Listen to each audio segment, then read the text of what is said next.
The October 1st Select Budget Committee will come back to order. It is 2:15 p.m. I'm Dan Strauss, Chair of the Select Committee. Will the clerk please call the roll? Councilmember Moore, Present. Councilmember Morales, Here. Council President Nelson, Present. Councilmember Rivera, Councilmember Saka, Here. Councilmember Wu, Councilmember Hollingsworth, Present. Councilmember Kettle, Here. and Chair Strauss. Present. Let's see, that's seven present. Thank you, and thank you to the Human Services Department for giving us 15 minutes extra. Our last meeting went till about 1:14 p.m., 1:11 p.m. So here we are before you. We're excited to have you here. I'm going to be passing it over to your committee chair after your presentation, and colleagues, by way of facilitation and also just kind of stalling for a second as more people are walking in. We've got Councilmember Wu and CBO Director and Central Staff Director joining us now. Human Services Department is the one department that does so many different things. And so I'm just excited to dive in from addressing homelessness to preparing youth for success, all ages and abilities, promoting public health, supporting affordability and livability, and supporting safe communities.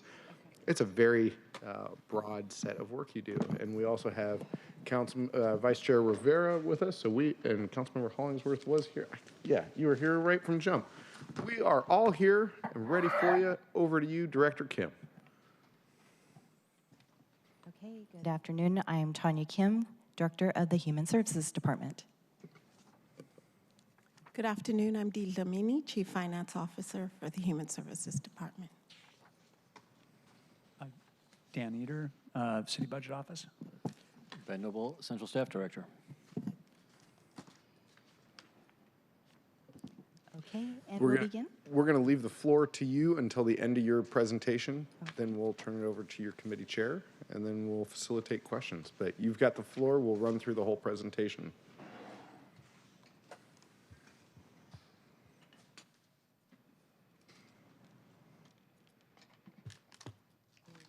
Trying to maximize the screen. Control. It looks good on our end. It looks okay? Yeah. Patty's disapproves. Okay. Thank you for having us here. I've carefully listened to most of the presentations. And you're right, thank you, Chair Strauss, for acknowledging the breadth of work that we are offering. Some of this may sound redundant to some of you who are sitting on Chair Moore's committee, and for some of you, this may be new information. I want to first thank all of you, and I do see Council President online, for allowing us to present HSD's proposed 25-26 budget. I will start us off. Oh, no.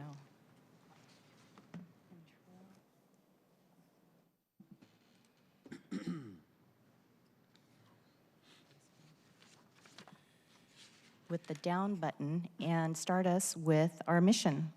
So the mission of the Human Services Department is to connect people with resources and solutions during times of need, so we can all live, learn, work, and take part in strong, healthy communities. Our mission keeps us grounded. You heard from several different departments. HSD has come up in a couple of those conversations. But I also want to say that as we approach our work with our city department colleagues as One Seattle, it also helps us stay within role. And you know that we partner with lots of organizations, including Office of Economic Development, Housing, Education, Care, and others. And so together, when we coordinate our resources, as you had heard, we're more powerful. To this end, I do want to share our 6 impact areas. These impact areas are more than just words. They help us keep focused. It also is the way in which our budget is organized. And so you'll see our budget summary levels, or BSLs, organized in this manner as well. In developing our proposed budget, like most departments, we did make some difficult decisions. at the end of the day, I am proud to share that HSD's proposed budget maintains our core services while adding some investments to address the city's priorities as outlined by the mayor. For HSD, this means that we are maintaining a strong safety net of core services. We are maintaining shelter capacity. Chair Strauss has already mentioned that there were some expiring funds due to the one-time nature of the funding, and so maintaining shelter capacity was important. Maintaining provider pay by sustaining wage equity and adding the inflationary increase to support our human service providers. Adding to our community safety initiatives, and finally, implementing new public health strategies to address the devastation caused by opioids. In summary, our proposed budget has a slight increase, and you can see that here from our 2024 adopted budget. I'll just name that in 2025, we're at $364.7 million, and in 2026, the proposed is at $377.2 million. There is an increase in the FTE. There is 32 FTEs. I will remind council that most of these were added during supplemental. This action, by having it here, allows us to maintain that budget authority. Returning to those 6 impact areas, this is a table where at a glance you can see not only the goals, some language around them, but at a glance where we've increased our investments year over year and where we've sustained. For the most part, the increase is aligned with, again, the mayor's priorities. And just because you can look at a budget in different ways, we've added one more chart. This is by the numbers. So on the right, you can see our HSD proposed budget as a whole. Nearly 74% of HSD's budget is allocated to 3 impact areas. Of course, you see addressing homelessness, promoting healthy aging, and supporting safe communities. I will just share very briefly that the Promoting Healthy Aging is our Aging and Disability Services division, mostly of federal and state fund sources, and we serve the county in that space. And then moving to the left, there's some new information there for you. Of the total budget, 76% is contracted to community-based organizations. So for our department, I reviewed our mission. The way that we act on our mission is that we are a funder and we are a drug service provider. As a funder, 76% of our budget goes out the door. And finally, for you, we have the different colors of money on the left-hand side.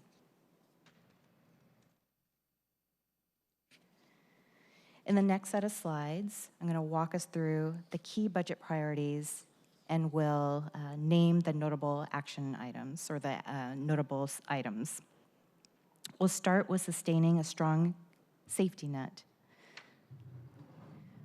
Strong safety net, that's such a broad term, but I'll share some highlights. Good news is that we have an increase in state and federal grants by $7.5 million for our aging and disability services. We have $1.7 million in the Community Development Block Grants, or CDBG funds, that will be awarded through a competitive funding process for capital projects. And we encourage all of our providers to apply for that if they have capital needs, and we'll post that in 2025. Our budget also maintains funding for over $10 million in emergency feeding. And when we talk about emergency feeding, we often think of the meal providers as well as food banks. And we maintain levels for our Seattle Youth Employment Program. You've heard a couple of different departments talking about working with young people and the necessity of having positive pro-social activities. Our flagship program is the Seattle Youth Employment Program, and last summer, just a few months ago, SYEP supported 251 low-income youth and young adults participating in the internship program, and this is your advance notice for having an intern in your office for next summer. Before we transition from this slide, I do want to acknowledge, though, that there is a reduction in our general food and nutrition portfolio. We did have some expiring one-time general fund ads in the amount of $990,000. And starting in 2026, so skipping a year, starting in 2026, there is a reduction of sweetened beverage tax funding in the amount of $434. And those amounts are spread across several different providers.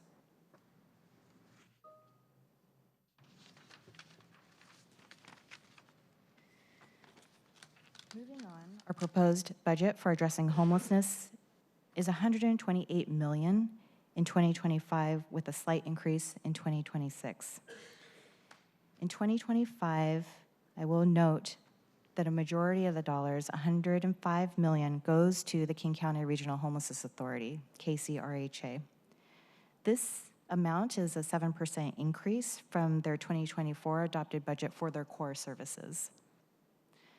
Part of this increase is to maintain shelter beds that were at risk due to the closing, due to the end of the expiring one-time funds. And you'll hear me go into more detail on that.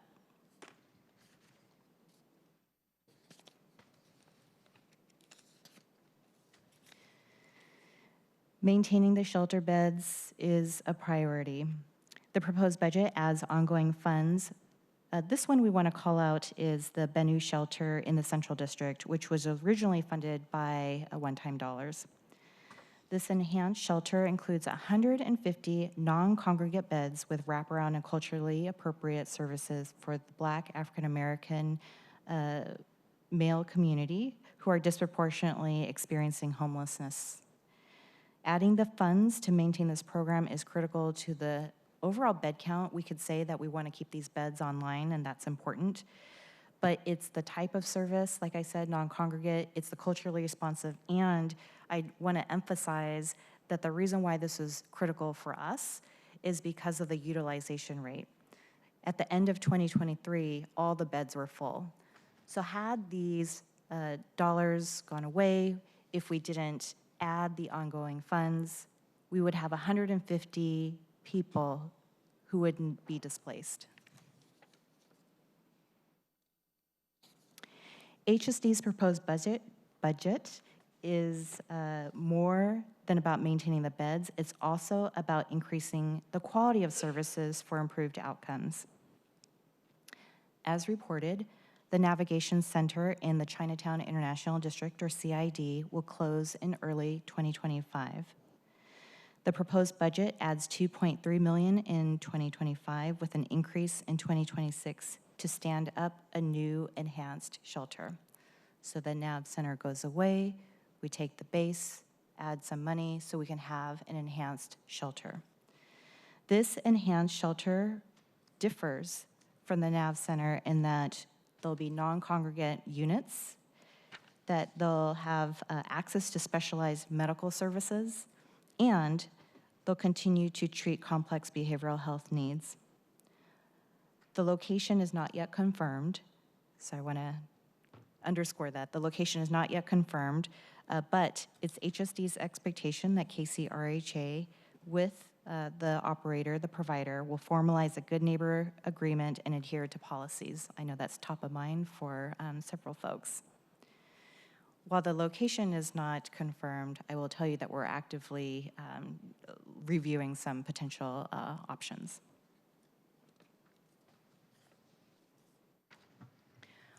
Our proposed budget adds ongoing funds to address an operating gap to ensure that appropriate behavioral health services and levels of operations are provided for 3 tiny home villages, which were previously funded with expiring one-time funds. And let me explain this a little bit better than what I just said. There's a certain base that they had in order to operate this. What they found was that the level of service needs were higher because of the complex of behavioral health issues. Year over year, Lehigh has been asking for additional one-time, or well, they wanted ongoing, but we've been giving them on one-time funds in order to meet that gap. This budget adds the ongoing dollars needed to provide the appropriate level of services to maintain these 3 villages. And so as a result, we will maintain approximately 140 units with this ad. I'm going to pivot now to all of our human service providers. In the 2024 adopted budget, so this year, our adopted budget includes a 2% wage equity pay for human service providers. The proposed budget adds inflationary increase as mandated by our SMC, which is important. And so you'll see here what the ad is for 2025 and 2026. But I want to emphasize that with 76% of HSD's budget going out to the contracted providers in the community, we can't take this for granted. I underscore this because, for those of you who remember the conversations in the past, not all government agencies provide pay equity, and not all government agencies and private funders provide inflationary increases. And so it is really an opportunity to remind all funders that there's an opportunity here for us to support our important community-based organizations. With that, I'm very grateful to the mayor for his commitment towards worker recruitment and retention for critical human services, especially during these challenging budget times. And I know that you have heard from providers about their ability to hire and retain. Our proposed budget prioritizes community safety. We have been at table multiple times at committee to talk about our community safety efforts. We have 61.9 million. This is a combination, and people define it differently, but community-led approaches and public safety investments. So there's a slight increase in 2025 and further in 2026. Notable highlights. We are adding ongoing funds to address gun violence in schools. This year, with your support, we were able to start with one-time dollars. In the 2025 proposed budget, we're proposing to add ongoing. We are maintaining services like re-entry as well as pre-booking diversion through the LEAD program, which many of you are familiar with.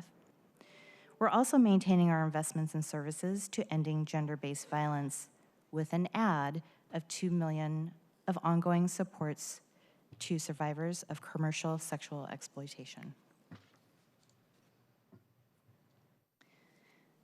Now, I'm going to deconstruct some of those and talk a little bit more in depth. So in August, Mayor Harrell announced new investments to support the student safety. This $4.25 million add for HSD will provide ongoing funds for these services. The executive has talked a fair amount about our details on this. We are launching this is new for us. But I'll quickly remind council that we're starting with 5 high schools and later expanding to the feeder middle schools. The core programming in this area includes violence interruption, safe passages, case management for students most impacted by gun violence, and a family resource fund to ensure some basic immediate needs are met.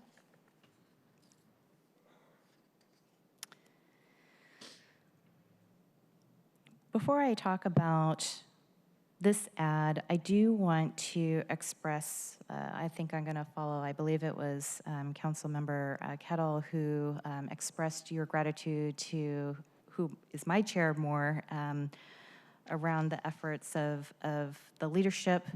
And I want to thank you, Chair Moore, for partnering with the executive on the importance of services and the role it plays with regards to commercial sexual exploitation. HSD has a team of victim advocates who provide trauma-informed, victim-centered support and resources to survivors of various crime types. And they are referred to us by Seattle Police. We support survivors and their families as they navigate the criminal legal system. This ad that you see here proposes 4 new victim advocates and a supervisor to provide direct services for survivors of commercial sexual exploitation. This new team would also have access to a small budget for client assistance so that the victim advocates can address immediate needs such as client transportation, hotel stays, other security measures, assistance with basic needs like food or clothing. Additionally, within this dollar amount of $2 million, we're proposing that $1 million be added for community-based providers through an expedited competitive funding process. We often talk about, I heard Chief Barden say earlier, the need for culturally responsive, skilled workers with lived experience. This approach is no different, and one could argue very important in order to move the needle on this effort.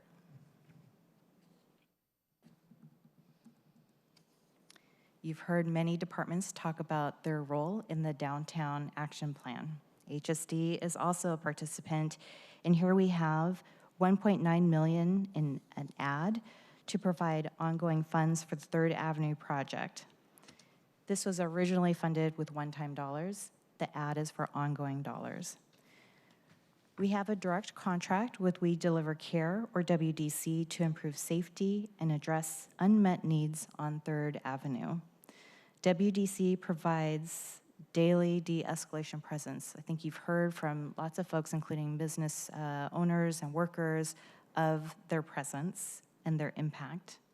They also engage people with offers of service, such as employment opportunities, and at times have responded to overdoses. They're also out there applying naloxone and calling 911.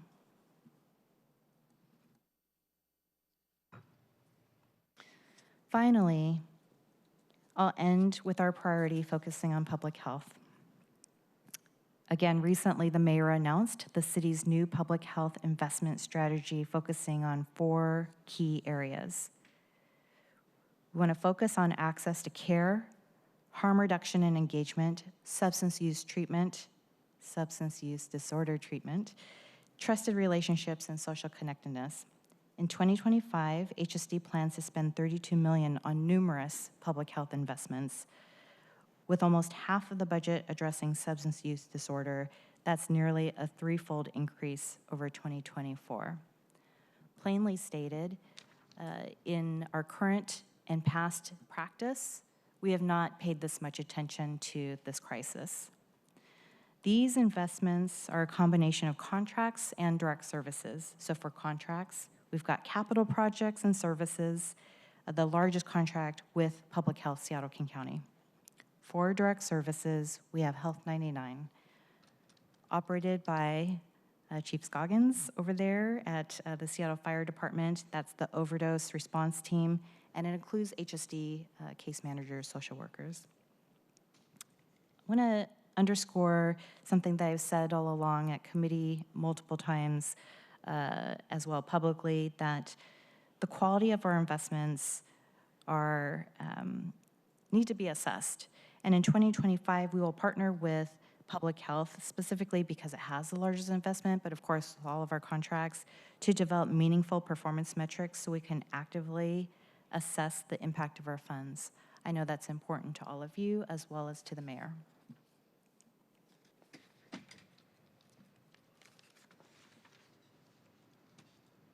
The last slide summarizes some of HSD's operational reductions, which resulted in general fund savings. As I've said, and when you look through our budget book, you will see some difficult reductions that are proposed in the 25-26 budget. And through our due diligence, we were able to identify some other efficiencies as we were developing the budget. This slide outlines just some of the significant changes. There was a reduction of $1.4 million of city general funds by leveraging federal and state grant dollars.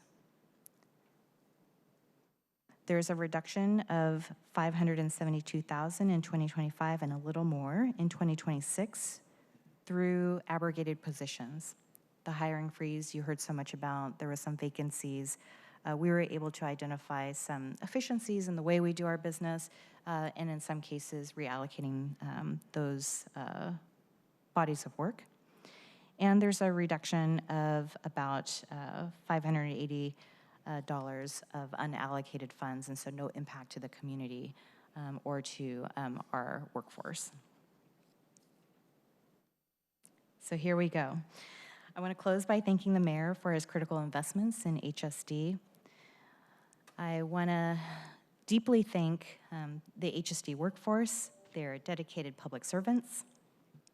And I want to thank our community-based providers who do this important work day in and day out. I also want to end by saying that we cannot do this work effectively. I cannot do this work effectively without the productive partnership that we have with council. So I thank you for your dialogue, your feedback, your vision. And with that, I think I'm ready to toss it back over to you, and perhaps Councilmember Moore is going to take the floor. Thank you, Director Kim. Councilmember Morris, Chair of the committee overseeing the Human Services Department. The floor is yours. All right, thank you, Chair. So I just wanted to say thank you to Director Kim and CFO Delamini for being here today. Director Kim, I want to thank you very much for your leadership and the relationship that you and I have developed over the course of this year. I appreciate our monthly check-ins and your team's responsiveness to the council's questions and your willingness to engage in dialogue about what programs are looking like and what they can look like and initiatives going forward. I've found that to be very helpful. I also wanted to thank the mayor's office for both sustaining investments and increasing investments in HSD's budget and going through the priorities listed here. I was, really heartened to see that they align with what I think are the priorities that have been expressed by this council and certainly are my priorities, and particularly in keeping shelter capacity available, increasing tiny house villages, increasing funding for KCRHA, which I think we are one vote away from being able to start afresh on that, and looking forward to that work going, addressing the concerns and being productive in a way that we all hope it will be. Your body of work is immense. It touches really, I think, all of the issues that we deal with in a modern society. And I have tremendous respect for you and the work that your department does. It's not easy work, and we ask you to solve so many unsolvable problems. So thank you for that. And I understand that the trend every year is that HSD receives the most council budget amendments, which I think is reflective of the importance of the work that your department does, the importance of the contracts you oversee, and that this work is really what our constituents are wanting to see more of every year, and to see not only more of, but that it is effectively implemented and overseen. So I don't really have much more to say than just that I am really very supportive of the priorities that you've set forth. I do have some questions, but I think in following Chair's lead, I will leave those to after my colleagues have asked questions. So thank you. Fair enough. Colleagues, at this time, do you have questions? I can jump into mine, but we will then be, there we go. Vice Chair Rivera, Council President Nelson. Oh, great. Thank you, Chair. Thank you for being here, HSD. And thank you to my colleague, Councilmember Moore, for all her work since we all got here earlier this year, to give the critical eye and to be a great partner with the department and with the external partners and with the mayor's office as the HSD work moves forward, and particularly for the leadership on the KCRHA ILA. That was important work, and I know not easy, and so I appreciate you and HSD for your involvement in really moving that forward, and OH. I have to say, full disclosure, we've known each other a long time and had the pleasure of working with you, Director Kim. So I know you care deeply about the work and about the excellence of the work and about community and making sure that our investments are doing the most good in community about collaborating with external partners and setting an example for your team as they're out in community working with partners and working with the people that we serve every day as a city. And so I just want to personally thank you for all your years of service here with the city and particularly at HSD doing this work. And I really have been honored to get the opportunity to work with you on these issues over the years. So thank you for that. I so appreciate your team for all the work that they do, like I said, every day. I have one quick question, and it's really just a point of clarification on this. The One Seattle outreach position, I'm not familiar with. Can you tell me a little bit about what that position is? It's part of the downtown activation plan, it looks like, but I'm not familiar with the work.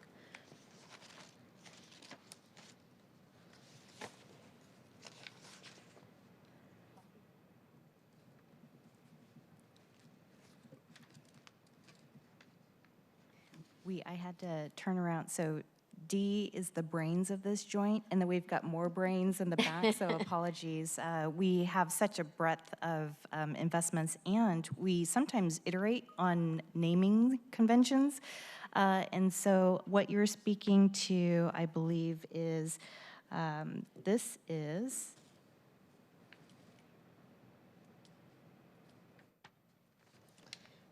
is a group of, I love this group. So when we talk about the public health approach and the last bullet, which doesn't get enough airtime, but talking about relationships and supports and connectedness, this is an example of that.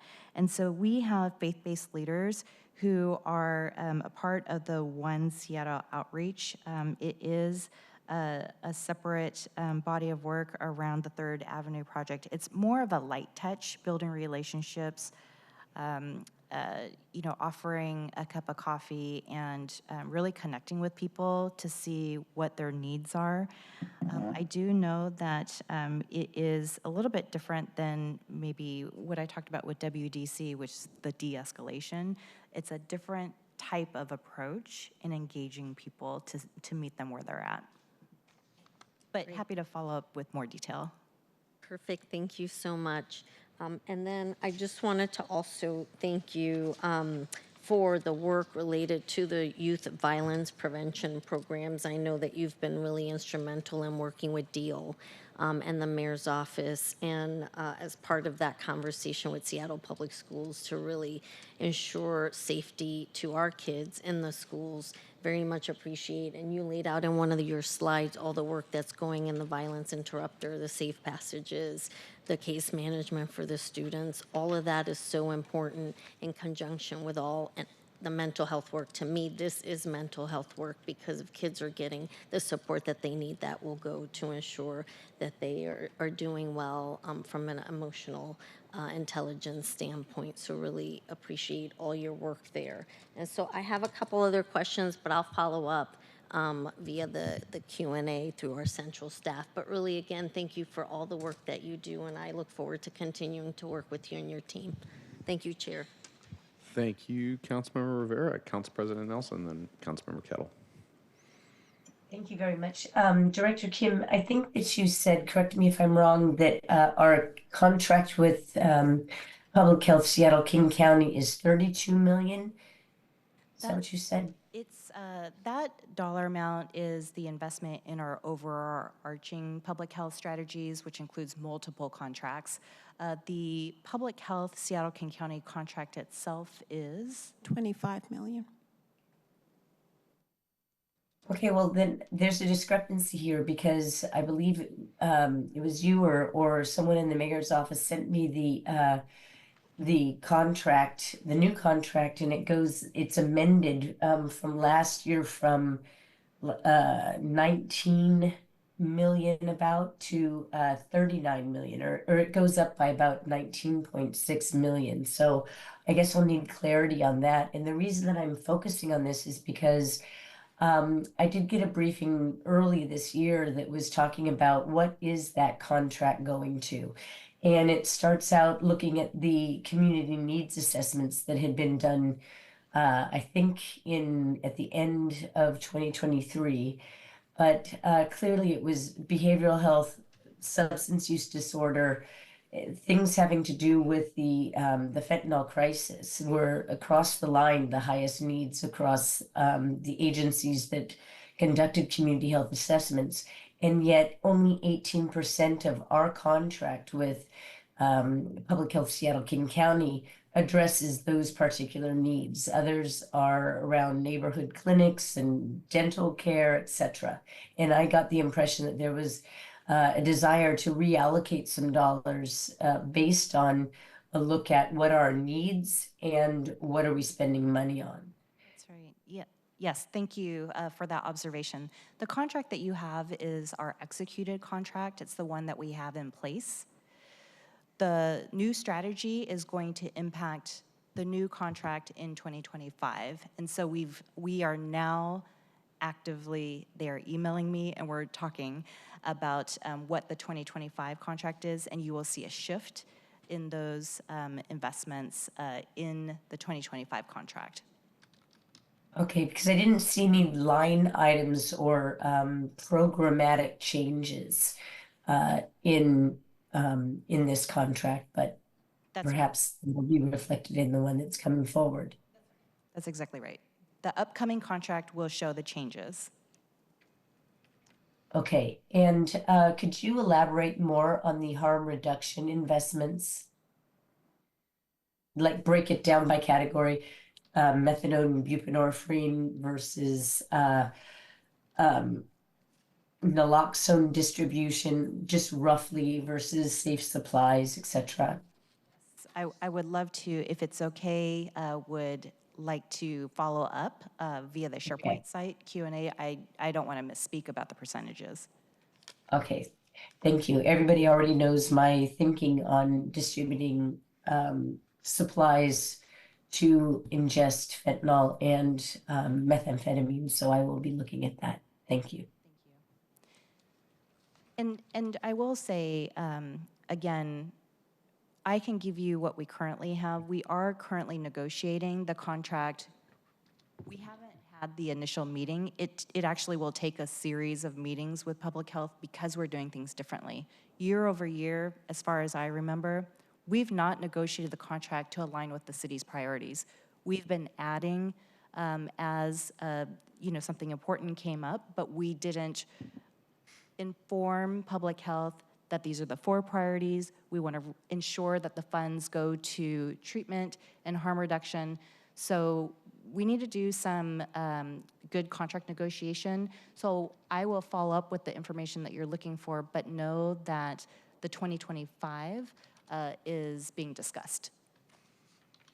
Okay, that's good. Councilmember Nelson, also just to note that the public health contract is a multi-year contract, so the higher number that you're referencing is actually would be for more than 1 year, but we will follow up with more details. Okay, thank you. Anything further, Council President? Well, one last thing. This council, many council members have expressed their commitment to accountability. And you mentioned that I think 76% of your budget is for external contracts. And so there was one meeting, I think, last year where you described how you evaluate the existing contracts.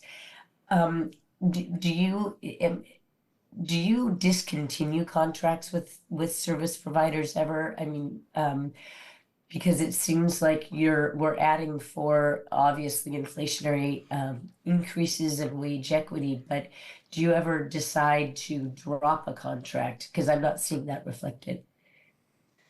The short answer is yes. We have discontinued contracts. I will say that we do everything in our power to support agencies through technical assistance, through having trainings. We have provider convenings. There's a lot of things that we do in partnership, but we absolutely hold providers accountable. So one thing about my tenure, I was first hired with the City of Seattle as a grants and contract specialist, so I know way too much about this. We do have a policy whereby our team monitors a set of contracts. We often talk about the funding procurement process, the way in which we do the competitive process, but the real work, frankly, is on the regular monitoring.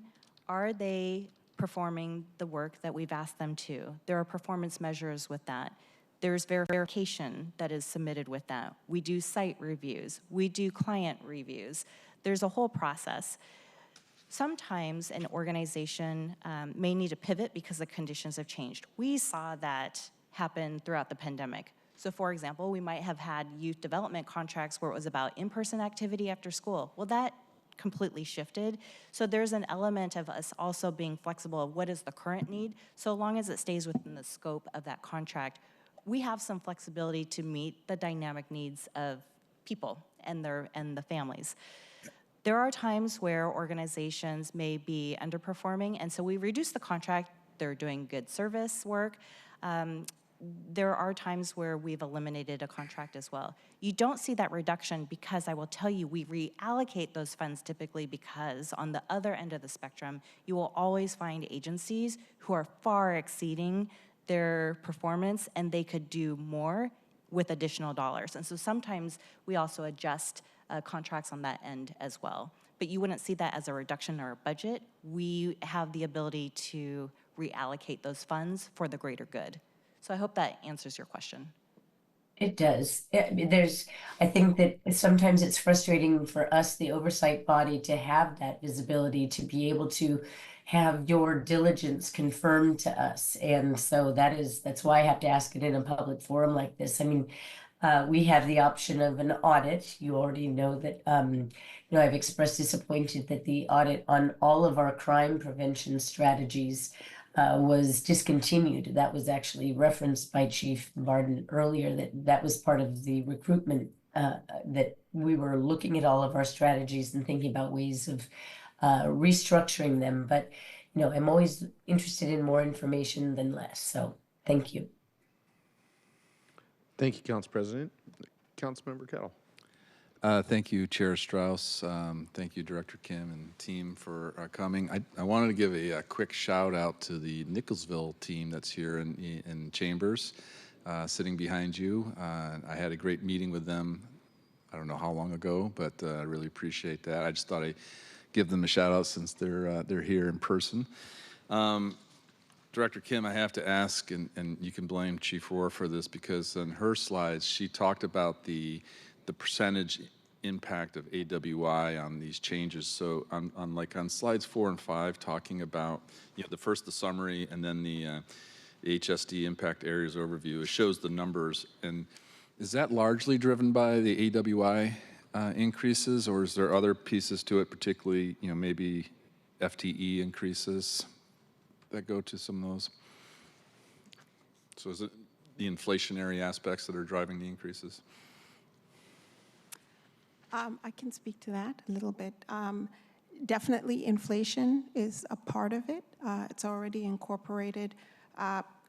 If you're speaking about on the summary slide, the difference between sort of our proposed we removed the adopted budget. We also have quite a bit of carry forward associated with grants that is also just built into our base budget with other funds as well. Okay. All right, thank you.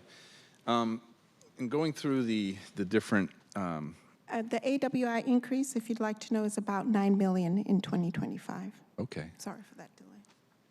$9 million. Hopefully my team's writing down quicker than I can here at the dais. You have the different chapters. The first chapter is strong safety net. And, one of the things that I've mentioned before in my committee, the Public Safety Committee, that I do listen to public comment. And public comment comes in very many different forms. It could be here in chamber. It could be via emails, across the board. And so I'm using it as an example. And this kind of falls under legal protections, which does go to a safety net. I am married to an attorney, so... so I do have some sympathies for this piece. And just as an example, you may not know the details of this, but as it happened landed on my lap just before the meeting was, a note from the ED of the Legal Counsel for Youth and Children that were, concerned about potential cut and reduction in their youth homelessness program. And they were asking, if you're cutting the Legal Counsel for Youth and Children, how else is HSD investing in protecting the safety and civil rights of homeless youth? And so I'm going to channel that question for you, and you can answer it in not necessarily specifically about this provider, but maybe in a broader sense. In the broadest sense, I will tell you, and I started and I ended with, there was hard choices to make. And at this point in our budget, although it is relatively large, the funds are allocated for specific contracts or for personnel. There generally is not money sitting around. So in this budget crisis, when we needed to, like other departments, look at making further tough choices, we got to a place of making sure that we're preserving food, shelter, safety, and I'll just be frank, it is a good service. And we had to make some decisions. And so broadly speaking, that's the same response I would give for any other organization who would email and probably CC me to defend their work. And so it's not a message of the work is not valuable. It's a message that we had to make some tough decisions, and due to what HSD is focusing on, unfortunately, there were some cuts that were made. Okay. Well, I appreciate that answer, and I don't know the details specific. I'm not on the committee, and it is a learning area for me, for no doubt. And I imagine you have different criteria in terms of making these decisions, like that make the cut or don't make the cut. And I would think one would be, the return in the sense of an ounce of prevention is worth a pound of cure. So, like, I don't know the details, but perhaps this is an ounce of prevention that avoids a pound of cure later on, and that would be like a factor for me in my decision making on these. But I don't sit where you sit, so but I did want to ask the question. I also think it's important for the public to know that we do get all this type of input, and at least for me, I don't mind channeling it, particularly if it's done in a very professional and clear way, because sometimes they're not. Because it really can help. It helps in our legislation and public safety committee, so I just wanted to highlight that. Moving on to shelter capacity, you mentioned a word or a phrase to me which is on top of mind, mainly from my public safety perspective, and that is good neighbor agreements. I find good neighbor agreements to be key, and unfortunately, they are up and down in terms of how strong they are.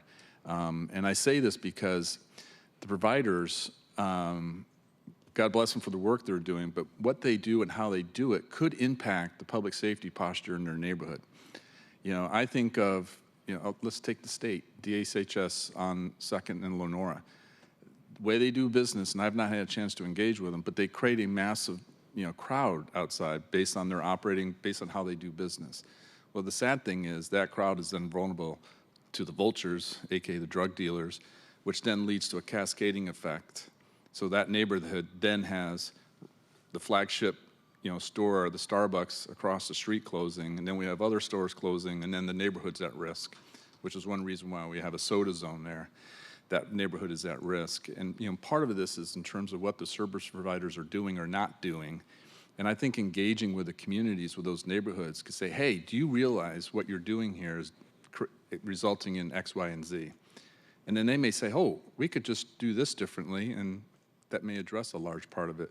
So I think we really need to have a look at these good neighbor agreements to really foster that communication with the communities, the neighborhoods, because there are problems out there. I know this directly from my experience in Queen Anne. I won't give the perfect example here because it takes too much time, but we do need to have like better communication and really foster it from the city perspective because, again, an ounce of prevention is worth a pound of cure. I mean, some slight changes could really result in better outcomes on the street, which then impact the neighborhoods. So thank you on that for bringing that up. Shelter capacity, I noted tiny homes was listed. I'm a supporter of this. I really like the Salmon Bay Village, for example, particularly because they're taking these dilapidated and problematic RVs off our streets. This is an area that really, is this an area that's working? How can we make it better? And how can we get the county to put one at the Youth and Juvenile Detention Center site that we want to put there? Anything on that front? You don't have to answer about the county. I'm more than happy to ask the question, though, because the county should answer that question, but you don't have to.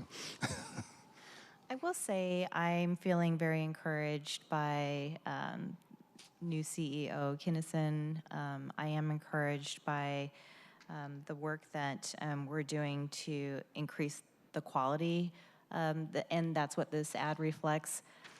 So there is a lot of, I think, opportunity, but we also do have budget constraints.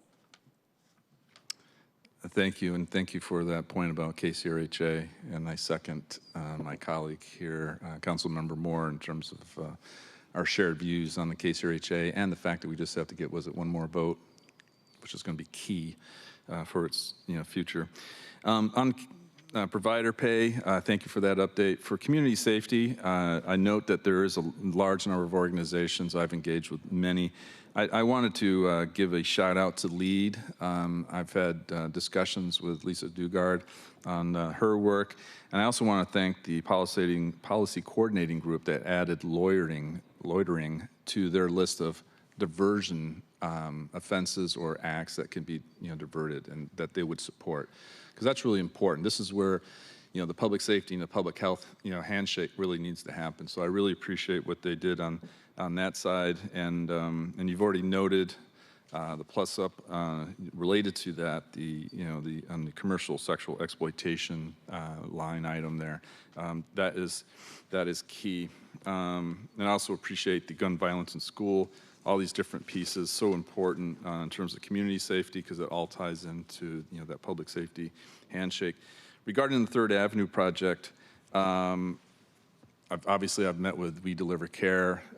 What's really key too is We Deliver Care, but then but having like the mid ambassadors from DSA, that combination is key, particularly when you have King County Sheriffs on 3rd Avenue, SPD. That combination really makes a difference. So I'm thankful for the work that We Deliver Care is doing along with those others that I've mentioned. My understanding is that last year's number, which I think it was 1.9, wasn't really getting there. And I think 2025 is held at that same number. Is this something that needs to be looked at in terms of possibly being increased?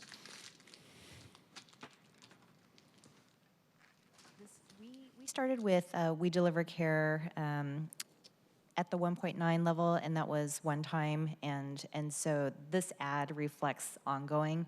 I am aware of some discussion about if that budget amount is adequate or not, but given the budget constraints, we felt it responsible to start here. Okay.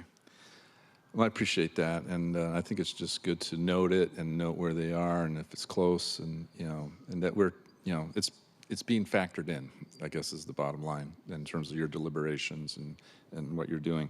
And I just wanted to close because you do have a public health, and I think next week I have a Board of Health meeting to reiterate that we cannot succeed in public safety. We don't succeed in public health, and so we really need to press on these various issues on the public health side. Going back to King County, which does have a public health responsibility to ensure that it's doing it and it's doing it in partnership with the city, because that combination is so key if we're going to achieve our public safety goals. Again, I put my chair hat on for a second. So thank you for the work that's done on public health. I appreciate it. Chair? Thank you, Councilmember Kettle. Director, anything to respond there? Sounds good. We'll keep moving along. Councilmember Morales, followed by Councilmember Saka. Thank you. Thank you for being here, Dr. Kim. I wanted to start by just noting my team has really been diving into all the budget documents, looking at the BIPs, so thank you. We've identified The microphone. the microphone. Thank you. So far away. And a really short cable. So, we have been going through all of your budget documents, and, I think it's important to call out that we've identified over a dozen programs or initiatives that are seeing their funding cut or reduced through HSD alone. So I'm really concerned about this, as I know are you, given the really important role that your department plays in providing crucial services for the people in our community who are most vulnerable. Among other things, the mayor's budget cuts, as Councilmember Kettle just referred to, cuts legal services for homeless youth.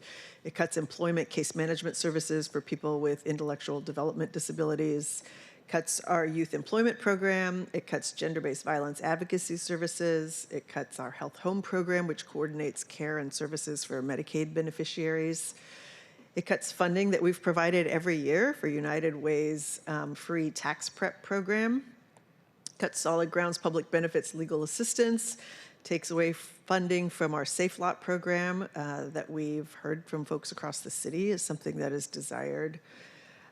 So this is troubling, and I know not something that you're particularly eager to implement either. So I do think it's important that we preserve the 300 shelter beds, but we know that that's not nearly enough given the scale of homelessness that we see on our streets. So it feels like this budget is cutting everything that works to keep people out of jail, to keep people off our streets. And so and I will say to you, as I've said to every director who's come before us, my frustration is not directed at you, but I really have to ask who this budget benefits, like who is being served by the cuts that are being made in this city. So I do have some questions for you. I want to go to your impact areas. And I will say first, I appreciate your background as a grants manager. I was a grants manager for affordable housing several years ago, well, a couple decades ago now. And so it is really an important skill set to bring to trying to manage these contracts, to understand what performance management looks like, to understand what outcomes we are getting for our public investment. This isn't just about churning people through or outputs, which is why I will say I get so frustrated with the Unified Care Team's answer that we have referred people, but we haven't actually helped them land someplace. I'll get to that in a minute. So we have $300,000 to expand shelter referrals to weekends. Can you talk a little bit about if those shelters, for the shelters that would benefit from this additional capacity to take referrals, do they have room to shelter more people, or is that just additional couple of days that there is an option there? That is a great question. Chair Strauss, Yes. may I invite one of the smarter people from Please. Chamber up to the table to talk about this? Welcome to it. Is this going to be one Mr. Chris Clayson? It is Mr. Chris Clayson. Fantastic. Welcome to the table, Chris Clayson from Human Services Department.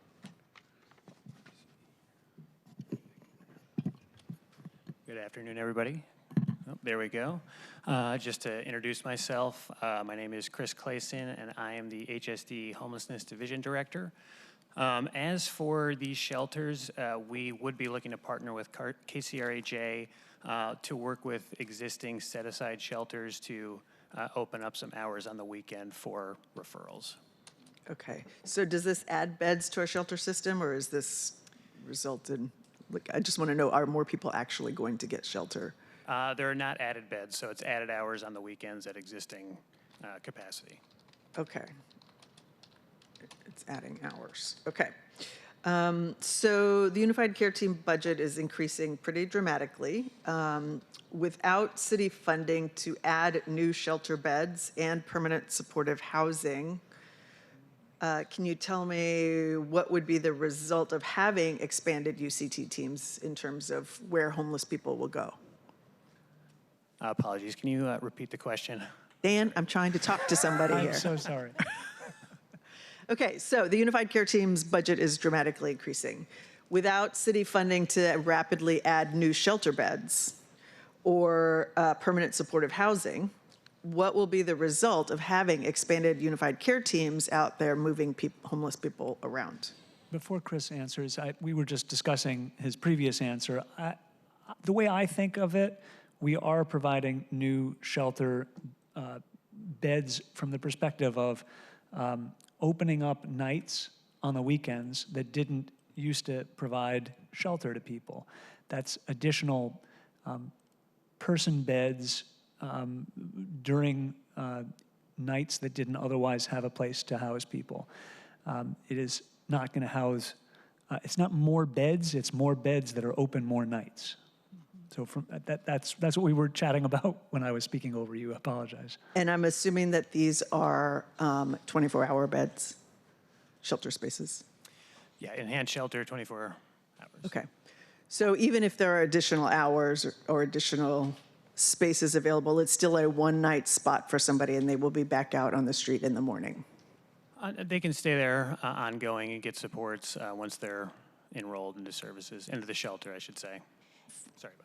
If I may, just in general, I think part of your question really is about the Unified Care Team's approach and outcomes, and that's something that HSD isn't positioned to answer. I do look to the mayor's office specifically since the Unified Care Team is led by not HSD. No, I appreciate that, and the mayor's office is very clear on where I stand on the Unified Care Team, but I am trying to understand the ability of us to, given that we've taken some contract services away from KCRHA, that there is some additional resource being put in for shelter, I am trying to understand what is our increased capacity, what are our outcomes, not just our outputs, for being able to actually place people in a place that is a roof over their head. Yeah, and I think really the UCT work here is to get folks into shelter and then us to continue working with the King County Regional Homelessness Authority on connections to permanent housing once you're in a shelter. I think that's really where the partnership comes in place there between our organizations. And I think the only other thing that I would add, it's not directly on point with your question, council member, but the proposed budget includes $342 million for investments in affordable housing, including, but not limited to, permanent supportive housing, which is addressing housing for similar populations. Okay. Regarding the gender-based violence, there's about $2.2 million being added for gender-based violence. I want to make sure I'm understanding this right. I think it's being kept at HSD to add 6 new staff. There are For victim advocacy? The $2 million. Part of that is for 5 staff, 4 victim advocates and a supervisor. There's budget for those victim advocates while they're working with clients in the immediate to access emergency funds to take care of emergency needs, like I mentioned, transportation, a safe place to stay, basic food, clothing, whatever is needed in the moment to stabilize the situation and have the follow-up ongoing supports. And of the remaining approximate million, hopefully more, is that we will RFP that for community-based solutions. So that will be an expedited request for proposal for community organizations to step in and provide the ongoing supports needed for that population. So is that $3 million total then? Oh, $2 million total. So a portion of it goes to the staff, a portion is for client assistance, and then half of it is for community. Okay. And is this the same $2 million that's being used to address commercial sexual exploitation? Or is that? Oh, I'm sorry. I thought that's what you were talking about. Okay, so it's not 4 million total, I'm just trying to understand. Let me go to, if I can, we actually have a breakdown of the budget. If I can find it very quickly, I'm happy Okay. to respond, or happy to respond I can follow up. via the SharePoint site. What I will say is this. In our Mayor's Office on Domestic Violence and Sexual Assault, they have a portfolio to end gender-based violence. Part of that is for human trafficking, and part of the existing base work is for commercial sexual exploitation. There's a small pot of money right now that we have. The add is to expand on that. So that's the 2 million that I spoke of. Okay. I'll give you the exact breakdown via SharePoint. Okay, great. Okay, so I think I got my slide numbers a little messed up, but so the 2025 budget proposes 8.1-ish for payroll expense tax, and then 3.9, 8.1 in 2025, 3.9 in 2026. But I don't see, if I'm understanding right, there's the Safe Lot funding is all eliminated. Is that right?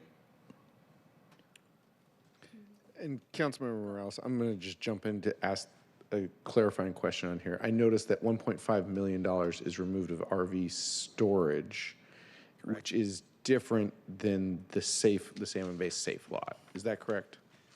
Yes, that's correct. You finally took the RV money.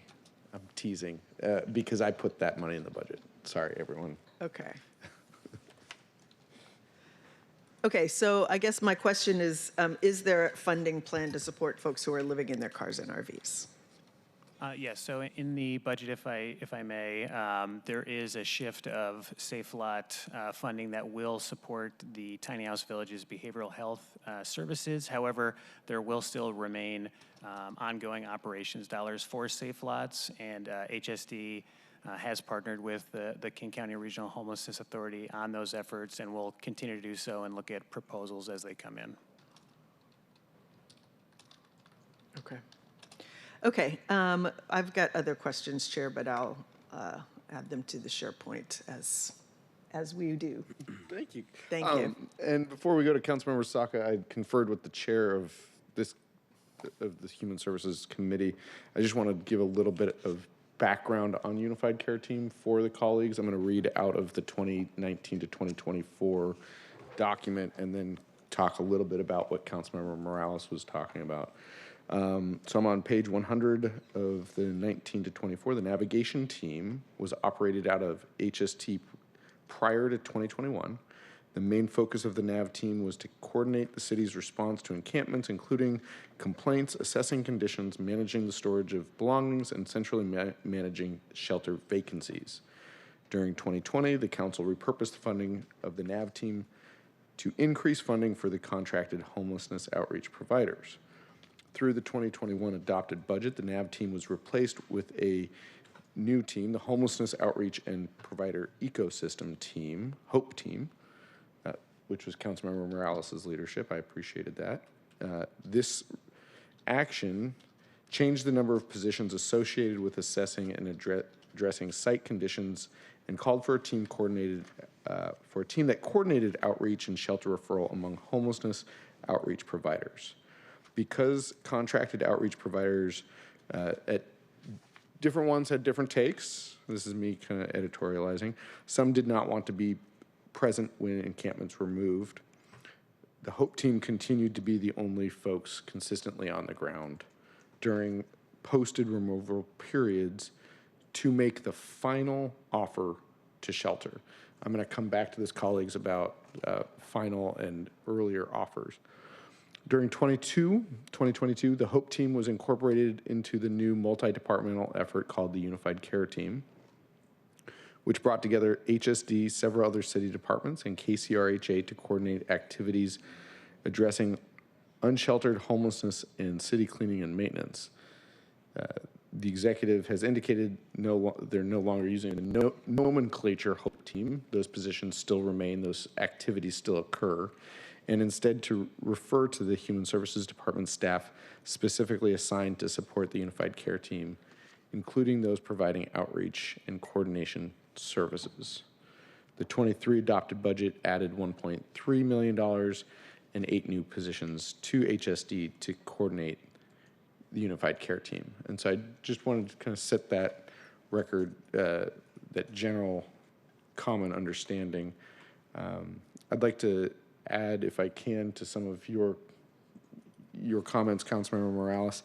From my work with the Unified Care Team and other homelessness service providers, adding hours compared to adding beds is pretty critical, because especially when we are bringing in a high number of people at a single time, it does not change how many people can be oriented into the shelter. Each person who comes into a shelter needs to have their own time with the case managers, needs to have their own time to orient, and there is a limit on how many people can be brought into the shelter at any given time. And so even though we are not adding beds, adding hours does increase capacity. Somebody at the table had mentioned the throughput into housing from shelter, which does add usable beds without, or adds available beds without adding new beds. One of the issues, Councilmember Moore, and I hope Council President Nelson has heard me several times, that King County Regional Homelessness Authority has had a practice of not referring out of shelter into permanent housing, which creates a backlog of people in shelter, while at the same time not allowing an individual who is able to be housed to have time to reorient to living within 4 walls and a door that they can lock, their own space. And so what I have heard anecdotally from housing providers as well is that they receive new clients into the housing units that have not had time to have case management to orient into living inside. And that's some of the importance there with shelter. With the Unified Care Team moving to 7 days a week and in other places, the majority of the work that the Unified Care Team does is trash removal and outreach. What I have been incredibly impressed with in just that transition that I explained from 2019 to today, the transition from the navigation team to the Unified Care Team, is in the past, the police were the first folks on the ground interacting with people, followed by social workers. Today, that is reversed. We have social workers leading the way. With the police, they're actually to maintain the safety for city employees, not there to do enforcement on what they might or may not find. That difference in and of itself has changed the way that the city is able to provide outreach in a really meaningful way. And so that's, as well as before an encampment is removed, what I have found, unless it is blocking a sidewalk so people can't walk down that sidewalk, unless it's in a park where people are trying to enjoy their open space, there's a few discrete times where an obstruction can be used. Other than that, even at times I have found when it could meet the obstruction criteria, the Unified Care Team takes 4 to 6 weeks to do outreach, to understand the people living there. Granted, are there improvements that can be made? Yes. I continue to work with the Unified Care Team to make those improvements so that we can get closer and closer to a by name list for the whole city. That's a big charge. We're not going to do that this year. And I continue to push them because that's the direction that we need to go. And so when an encampment is removed, they've been working to get people inside for 4 to 6 weeks. And so that's also where that weekend ability to move folks into shelter is really critical, because what I have noticed is that we get to a Friday, we've got folks that are like ready to go inside, and we can't get them inside. And I think a really big cultural change that has happened is understanding what, for city workers, understanding what it takes to not just refer someone to shelter, but to get them into shelter, because the experience that I will share with you is one from Woodland Park, where we were doing some real cultural shift with city workers about when and how do we address the things that have been left behind after we get somebody inside. And at one point, somebody had gone to check, because again, for somebody to get into shelter, they have to leave their belongings, go to the shelter to check in, get their paperwork all signed, everything taken care of, come back, get their things, and then go back and check into the shelter. And somebody thought that the belongings had been left, but really it was that the person was checking into the shelter and they almost had the things thrown away. It didn't happen, so this is good. In the past, I had heard that story anecdotally many times over. And that shift is not occurring because we've been able to make a cultural change in the last 5 years. And Councilmember Morales, I have to give you some of that credit because of the HOPE team and that change that occurred. I know from what I can hear, the Unified Care Team doesn't necessarily meet your expectations and what you hope for our city. And I do have to acknowledge you were really important in that critical moment of us changing, because colleagues, what I heard when we were closing the navigation team was that we were doing away with addressing homelessness, and it wasn't the case. And what we have today is a program that I believe to be much better. Thank you for listening to my history lesson here on the Unified Care Team, just because I wanted to add some color to what was being shared. Director Kim, do you have corrections to make? No, and you know, I know that this is a very important topic, and I don't mean to deflect, because that's not what it is. But we really are not in a position to speak about the Unified Care Team as a whole, just like I wouldn't speak for Deal or, you know, but where we have a particular role, I'm happy to discuss our role and our budget component, but I'm very clear about HSD's mission.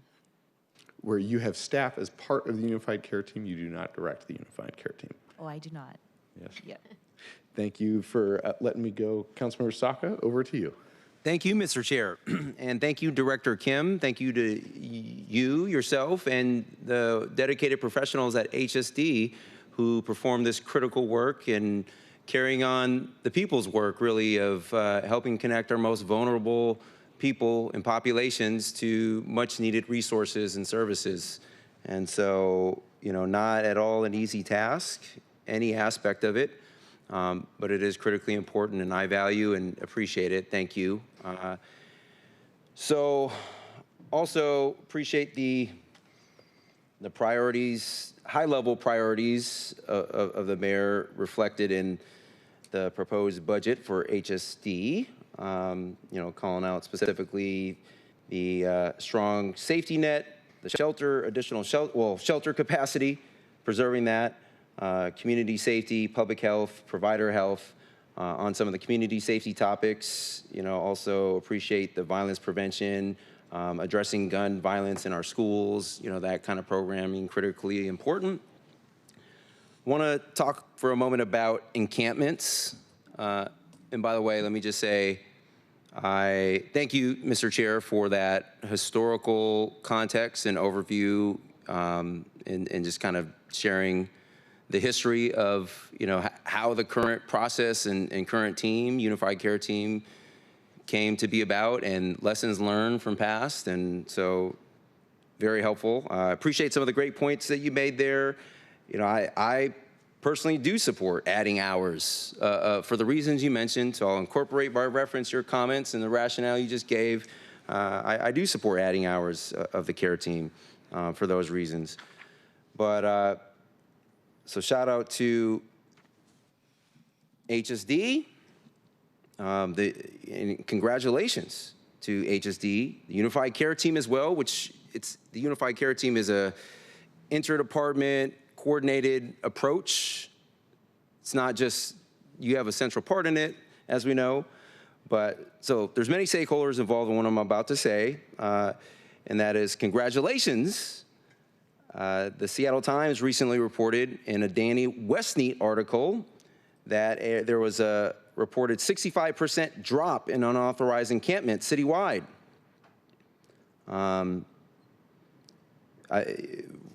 In whatever reporting period was given there, and hardly the time for, handshakes and high fives and attaboys, because, we still have way too many people experiencing homelessness, not having their needs met. So plenty more work to do. And as the Seattle Times reported, in a city-released snapshot map at the time of where tent or RV sites remain in the city, Soto and the Duwamish Valley in my district had the most at the time, 72 tents and RVs, and at the time. And as I understand it, that's consistent with where it is generally. My district has the highest number of these unauthorized encampments and RVs for a variety of reasons, including geography. I think I have the largest district geographically because of Soto, which is, we all represent roughly the same amount of people. I sat on the King County process where we redrew, so I know under state law, we all represent roughly the same amount of people, but the size of our districts do vary widely, and mine geographically is huge. And so potentially as a result of that, we are bearing the brunt of this, and our unhoused neighbors are as well in that regard. Not a day goes by without hearing directly from constituents in my district about the problem, tent and RV encampments. And then once resolved, immediately pop back up and return or move down the block. And we know that, unfortunately, there are predators that often prey on people in these encampments and encampment areas, preying on people most in need. Again, those suffering from debilitating behavioral health crises and challenges. And so as a result, they can quickly become crime and drug magnets. In Soto in particular, one of my business owner representatives in Soto reports to me that because Soto is, again, one of the two areas that in the Duwamish Valley in my district are kind of bearing the brunt of this citywide. And it reports to me that in many encampments across Soto, again, the same fact pattern is true, but there's challenges associated with open drug dealing, drug manufacturing, copper wire theft and stripping, stolen bikes and chopping, stolen vehicles and automobile chop shops. And under the 2025 and 26 proposed budget, it provides additional funding for the Unified Care Team to expand, additional days and hours, again, which from my perspective is a good thing.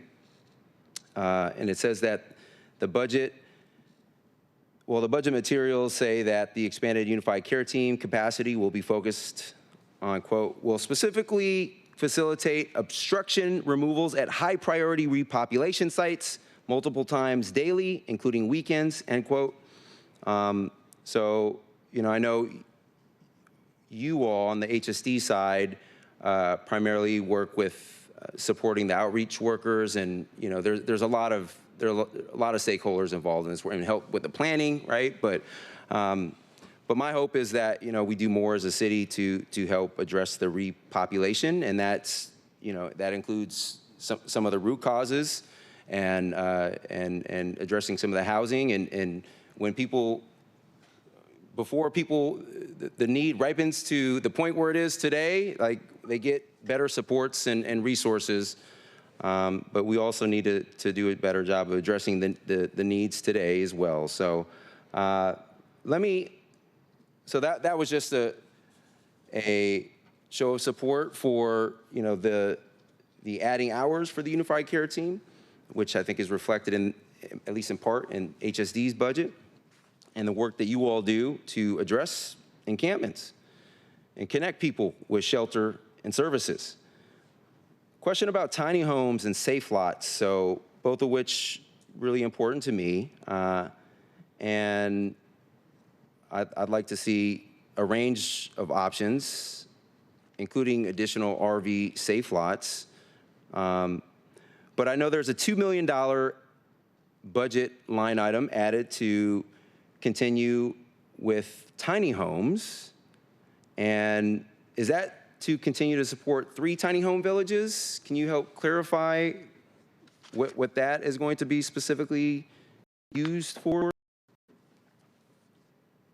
Yeah, well, if I may, because you shared some really important remarks about the work that's happening across the city, and in a good way, I want to pass the buck over to KCRHA, which is, we've talked a lot, you've talked a lot about the Unified Care Team and the role, but really we need to zoom out and think about the ecosystem. If there was a word of the season, I think it's ecosystem. I've heard in lots of different spaces, but KCRHA really, they set the strategy, they have the investments. The work that you're doing on the board is incredibly important. And so on behalf of our small portion of the Unified Care Team, thank you for the acknowledgement, but really it's truly the ecosystem with all of the providers and the strategies coming together. And so to shout out to KCRHA and their success.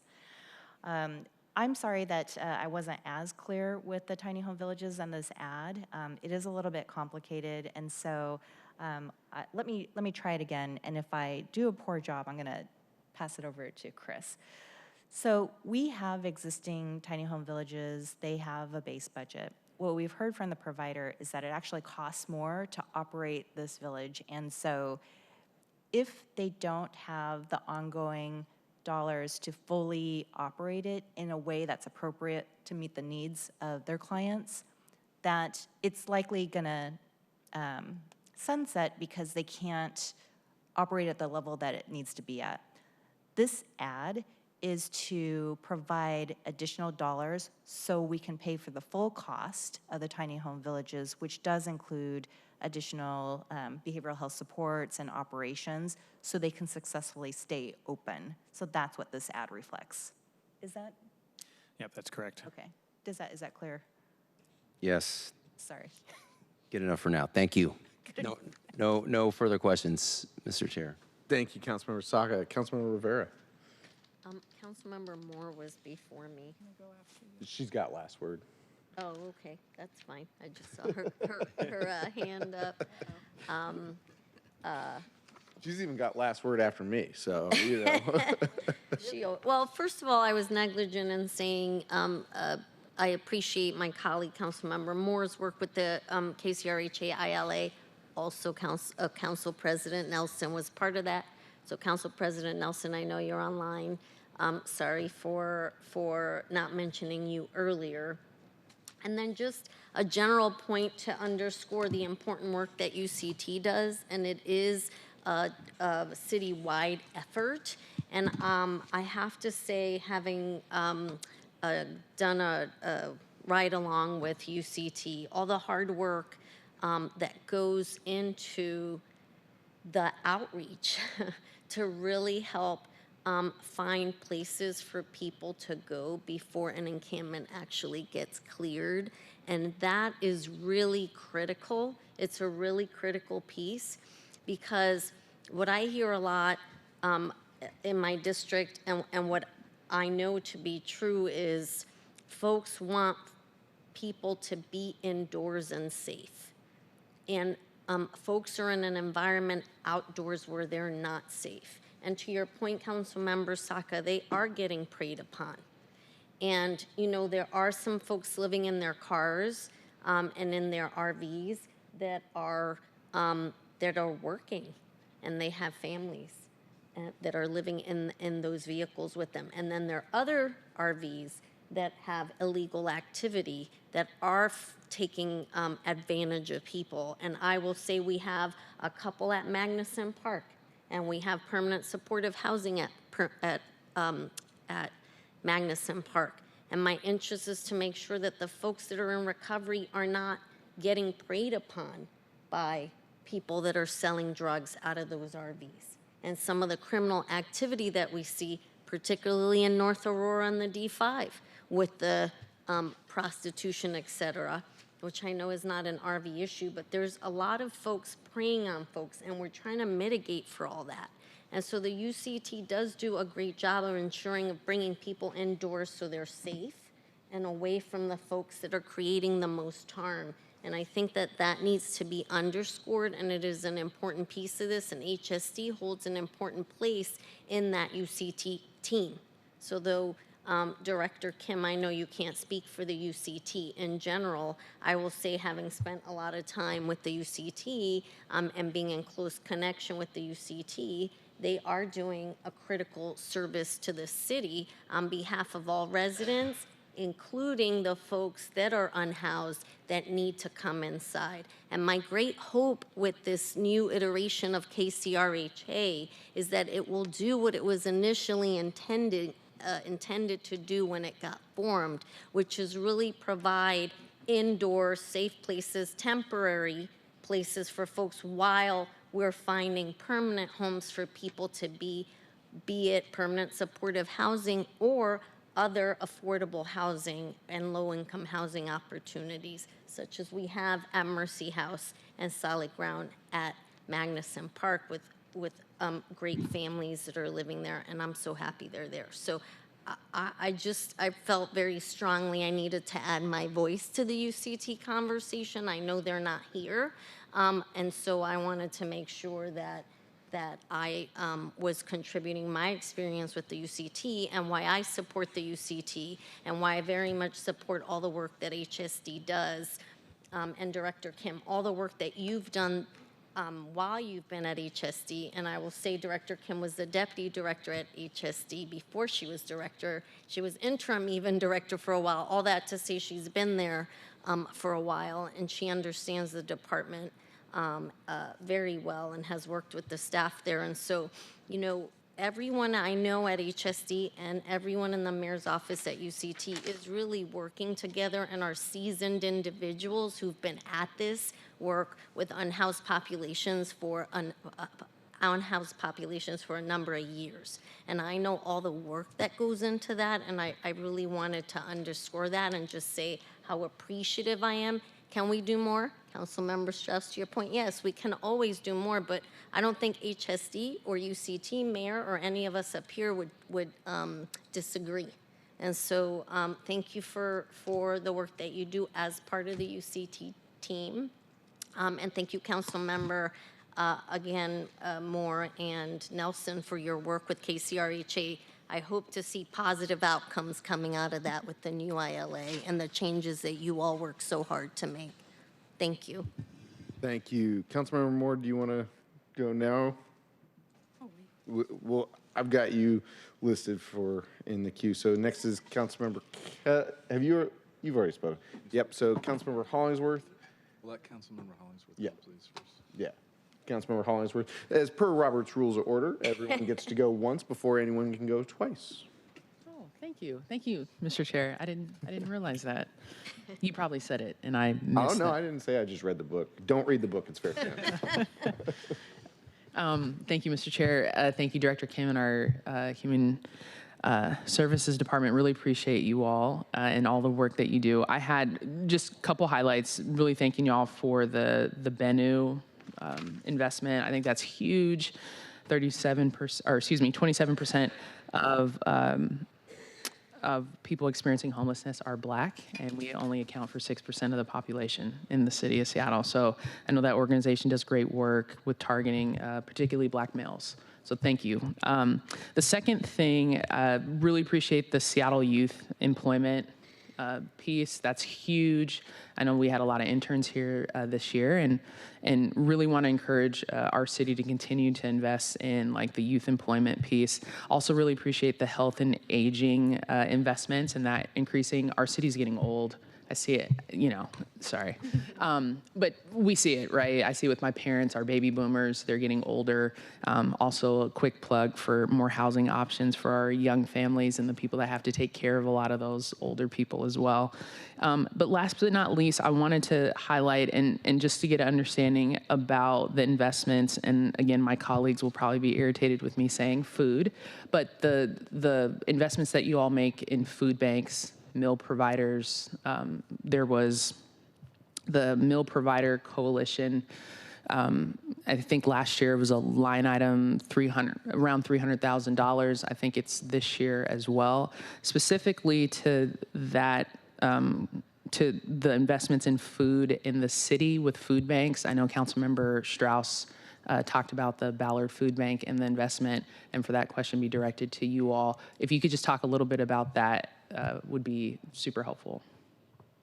So we do maintain our emergency food base budget. That's food banks and meal programs. So some, and when I first started, I was like, oh, what's the difference?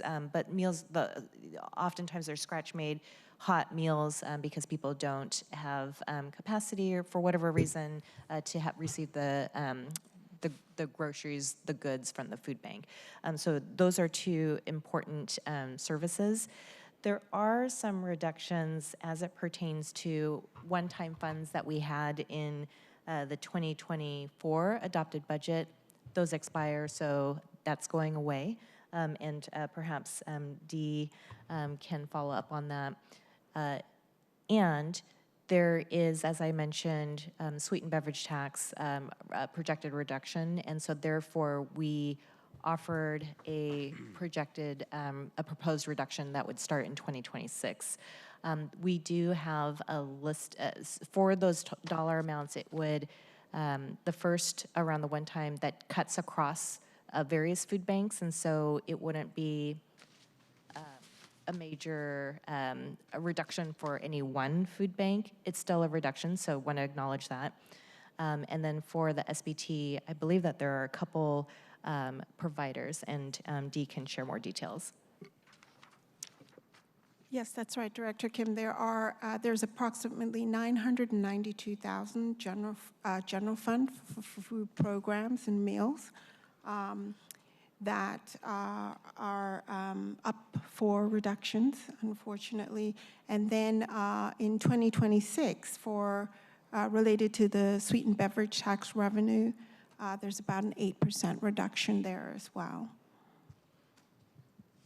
And we're happy to follow up in SharePoint and offer who would be impacted by that, if that's your desire. For sure, that would be super helpful.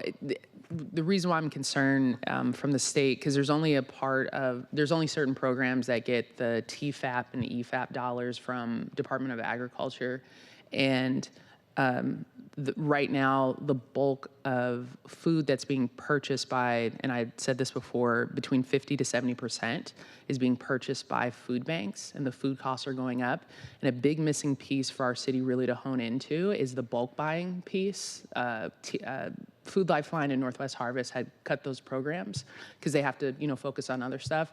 And so a bulk buying piece for a food bank, and I've talked to all of them. They said, hey, if there was a bulk buying from the city, it would be incredibly helpful to cut some of the costs that are going on, because a lot of people don't know they're buying at costs what we buy at a grocery store as well. They just buy them in bulk. I mean, I'm sure you all know that, you all work in this, but it just would be super helpful, some type of potentially bulk buying for food banks. It would cut it down and would help if, those reductions do stand. That they would be able, the dollar would be able to go much more longer. The supply chain for food has significantly decreased during the pandemic, where a lot of the food companies are only producing, like, for example, it used to be great to get a 50-pound bag of rice and then be able to cut that down at a food bank, but sometimes they don't even produce that anymore, and they only do it in 2-pound bags or 4-pound bags. They don't even do 1-pound bag. It's certain because of the supply chain, and you've seen a lot of food costs go up significantly for organizations, and that's a really big expense piece. So anyways, I just wanted to highlight that because I feel like a cliff is coming for our food banks and our meal providers, and I just wanted to echo that because I see it, and I just wanted to wave the flag. And I know you have deep expertise in this area. We do have one contract. I don't have the dollar amount right now for bulk buy.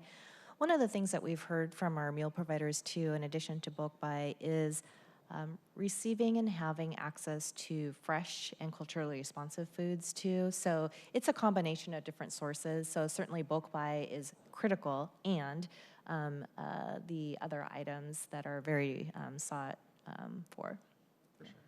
Thank you. Thank you, Mr. Chair. Yes. Thank you, Councilmember Hollingsworth. Councilmember Wu. Thank you for all that you do. You do so much and help so many people, especially with what your work is with seniors and our elders. I do have a question regarding Unified Care Team, KCRJ, the HOPE Team. I know KCRJ will come in and resolve encampments that are in WSDOT property, but what is KCRJ's role when it comes in relation to the HOPE Team and UCT when it comes to city land? Well, for the record, I'll need to strike the HOPE Team, even though we did talk about the HOPE Team before. We've iterated, and now we have the Unified Care Team. And so what I'd like to do is ask Chris, what is our involvement and KCRHA's involvement? Sure. I think really with the encampment response within the city, that is a Unified Care Team. That's their prerogative, so I would have to lean on that in this instance. And then for state property, there's state efforts, right? But there is some level of, I think, coordination with KCRHA. Is that correct? Yeah, KCRHA does receive state dollars for the right-of-way encampment work. And Councilmember Wu, may I add here, my colleagues, I'm sorry, but I have lived too much of this work over the last 4 years, which is to say, when we were doing engaging in the Woodland Park encampment resolution coming out of the pandemic, we engaged KCRHA to come and help us. They were able to do that for, I'd say, the first half, maybe first 2/3, and then were not as engaged as we had hoped. But they were critical in setting up the roadmap for how do we change the systems within our city, because they are the ones that really were engaging in, you have to keep some groups of people together, you have to separate other groups of people, you have to create individualized needs assessments and then plans for folks, and doing the by name lists. And by, what I mean by name list is just a census of who's there. So really they set up for us that we need to have a census of understanding who's there, doing that needs assessment of what do they actually need, and then taking the time for placement. I will say that where we had challenges at Woodland Park was just the on the ground, who's gonna do it, right? And KCRHA, it was passed, the interlocal agreement was passed in December of 2019. We immediately went into the pandemic. We had a couple offers to executive directors that did not take it. And we were in the pandemic. So the stumbles are there. The plan could have been better. But what their role was really informing that roadmap. And there was this time a couple of years ago when we started talking about, once we had the Unified Care Team doing citywide coverage, that they needed to be more effective, we needed to have them in regions, so the same city outreach workers were in the same places working with the same people every day. And there was a conversation at council at that time about, should the Regional Homelessness Authority be doing this work, or should we? Everyone agreed the authority should be doing the work, and the question was, at that time, did they have capacity? The answer was no, because they were focused on trying to get the ship running, get it going. And the conversation then was, well, then we can't just wait. We have a crisis on our hands. How do we address this right now? And so that was why we started the regional teams within the city of Seattle. There was always that conversation about transferring it to the Homelessness Authority, because ideally, in 2019, the idea was that all programming would be shifted to the authority. And what we said at that time, and part of the conversations happening here where we're taking back some of our funding money, is to say, we already know how to do the work. We're gonna do the work right now while you're also getting your house in order to do the work yourself. And so both the WSDOT, and it was really interesting. I didn't see the state fully engaging in the right-of-way work until there were encampments along the freeway outside of Olympia. because we've been seeing it for a long time up here. And so they are now following the same model of working with tiny homes, working with shelters to do that census, needs assessment, placement, resolution, repair, or activation. Sorry to go. Done. I Thank you. think Councilmember Wu still has the floor, and then I'll. Well, Chair, can I add to what you just said about the state and KCRHA? Sure, I will just acknowledge we're breaking Robert's Rules of Orders. I'm going to give the exception for this time. Go for it. Everything you said, because I had more recent experience, because there was the state, a WashDOT clearing of an encampment on I-5, and the D4 is that they contract with KCRHA to do the outreach and offer a shelter to the folks before WashDOT removes that encampment. So WashDOT has a contract with KCRHA currently to do that work. Now, what happens after the new ILA, I don't know, but I want to that's just an additive to what you just said. Fantastic, thank you. And I don't sit on the KCRHA board or have involvement, so also my information could just be internally looking. Councilmember Wu, I broke Robert's Rules of Order. You still have the floor. Well, thank you for that history. But I'm kind of curious about going forward, like what relationship do we have with KCRHA and what role do they play with HSD, if any?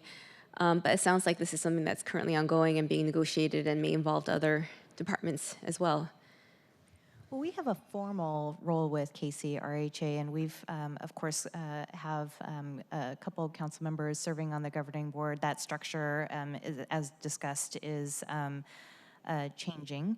And we also have a very significant contract with KCRHA, and that's part of that formal role. And so with the pass-through of over $100 million, we're very clear about what those funds are intended to go towards.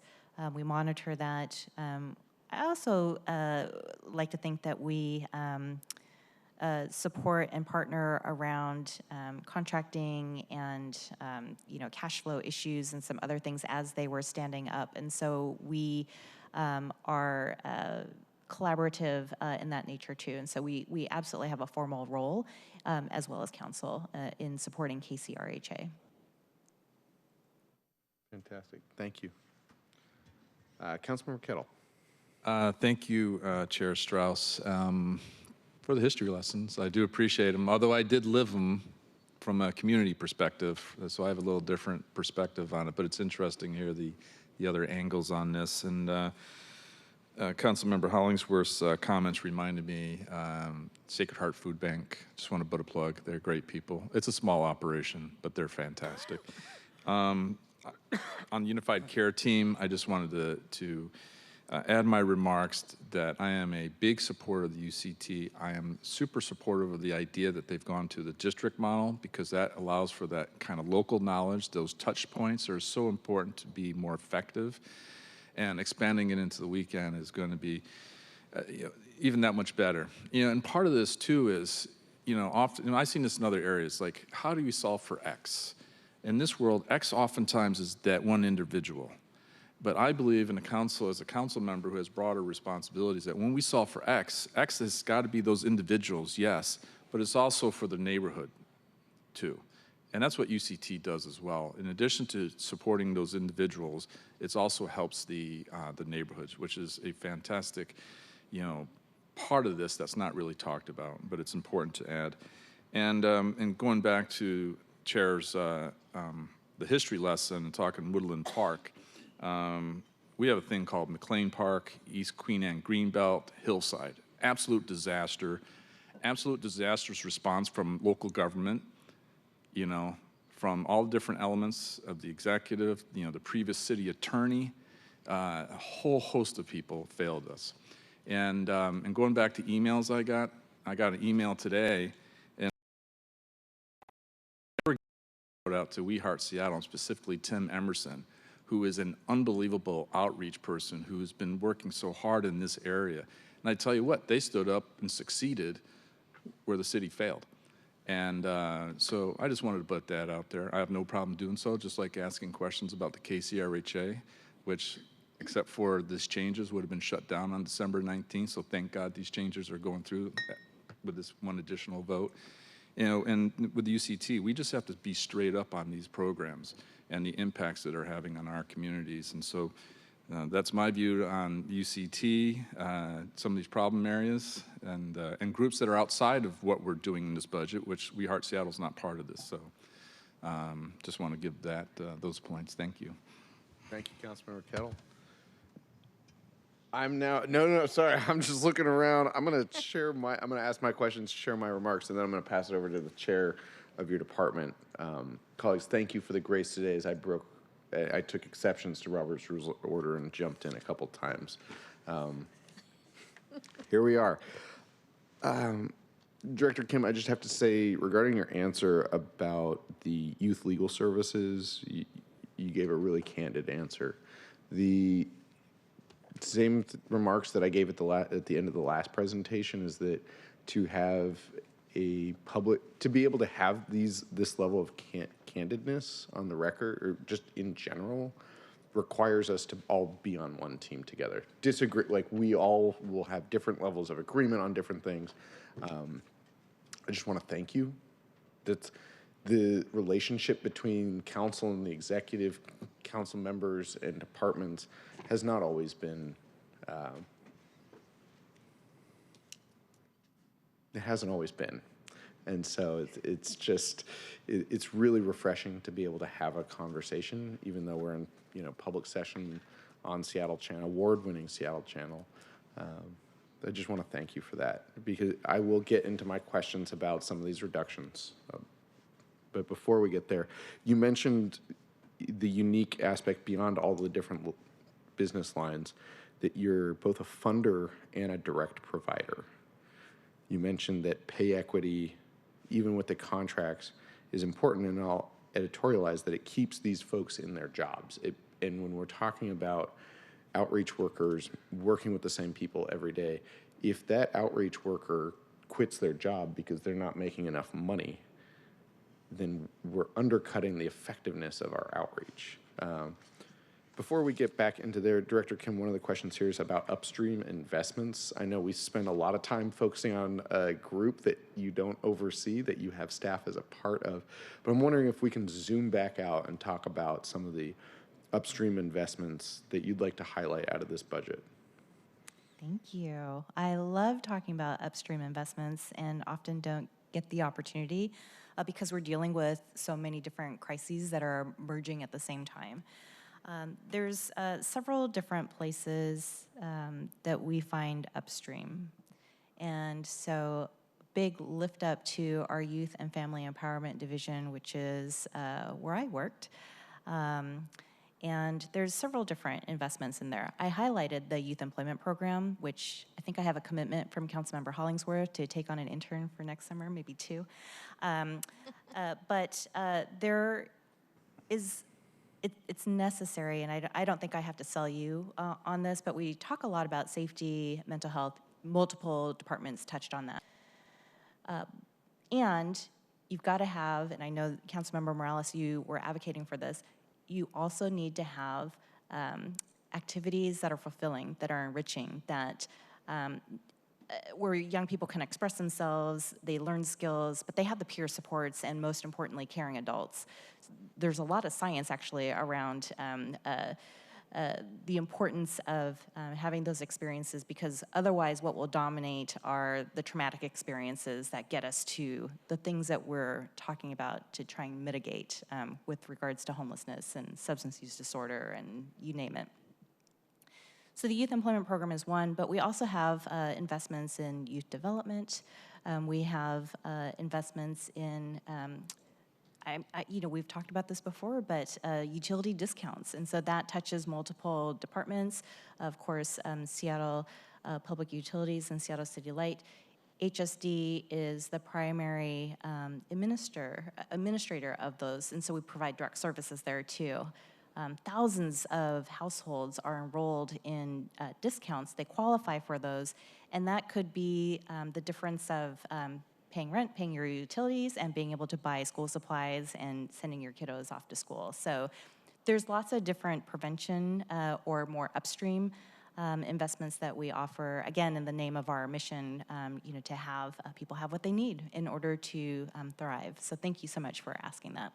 I will also note, because we don't often think of upstream with our aging population, but as someone who cares for my aging parents as well, it is preventative to have critical services in our Aging and Disability Services division. They serve as the county's, our region's area agency on aging, and really their primary focus is to support folks to age in place when possible, and that's important.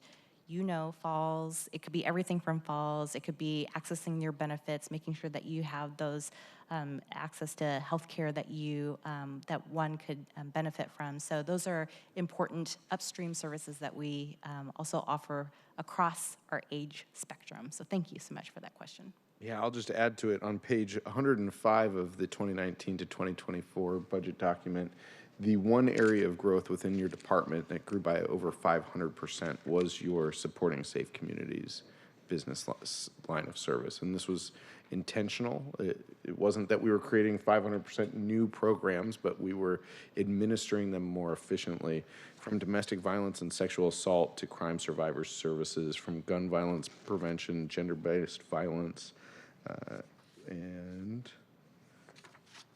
equitable communities initiatives, so that you were funding community-led solutions to increase safety. For interest of time, I won't continue reading through this memo, but we've been talking a lot about the hard decisions that we've been having to make with the budget, and I wanted to raise this one up. And the story of, and Councilmember Kettle, you bringing up the youth legal services is important. It brings up the fact that every year we continue to add services for Seattleites that Seattleites end up relying on because another level of government hasn't done their job. And at the end of the day, we as Seattleites know that we're not going to just pass the buck. And this can, in over 10 years of high growth and low inflation, create a structural budget challenge, which we are grappling with. And I think that this budget before us really has shown us how important so many of these programs are. I'm going to just tick through some, although, Dee, it's so good to see you again. I forgot to say that up front. Colleagues, I spent a lot of time with Dee trying to understand the Aging and Disability Services lease, and was their general fund wrapped up in it. We spent so much time together, I think we became friends. We'll have to find out what the jury says later. But where is Mary Mitchell? How come she's not here? She's working. Your mic. Mary is busy relocating. Oh, because we didn't pass the lease soon enough, Correct. and so she's... Correct. Apologies, Mary. Councilmember, I think it is important to note that the increase that you're referencing is also a result of the budget restructuring to establish the safe and thriving communities. You said it smarter than I did. Yes. I was just saying that we restructured the budget to make it more efficient in delivering the services. I will also bring the microphone closer to my mouth. You were much more articulate there.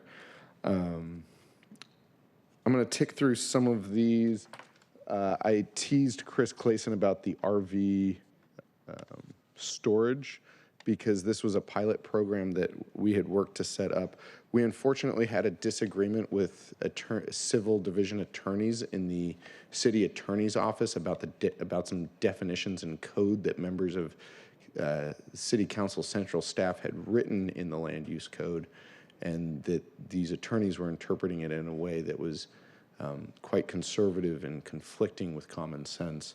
And so I will continue to, I'll be looking at that money. I'm hoping that we can retain this money so that we can pilot this once we are able to overcome these legal interpretations.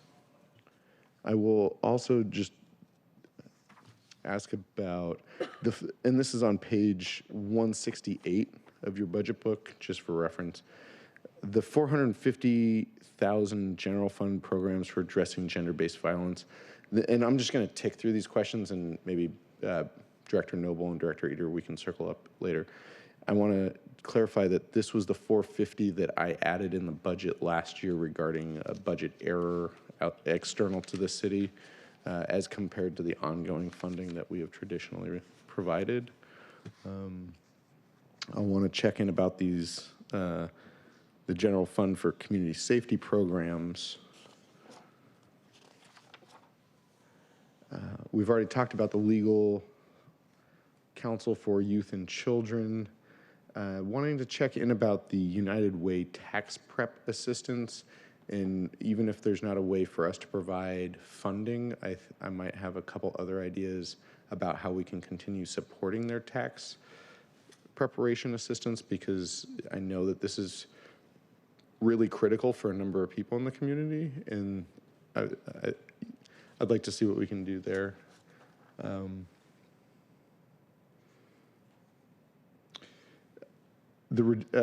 want to check in on the reduction for general fund support for aging and disability services case management. Just because of what Dee taught me, I want to see if we can't take some more federal funding. Dee, you can tell me if I'm wrong later. I appreciate you.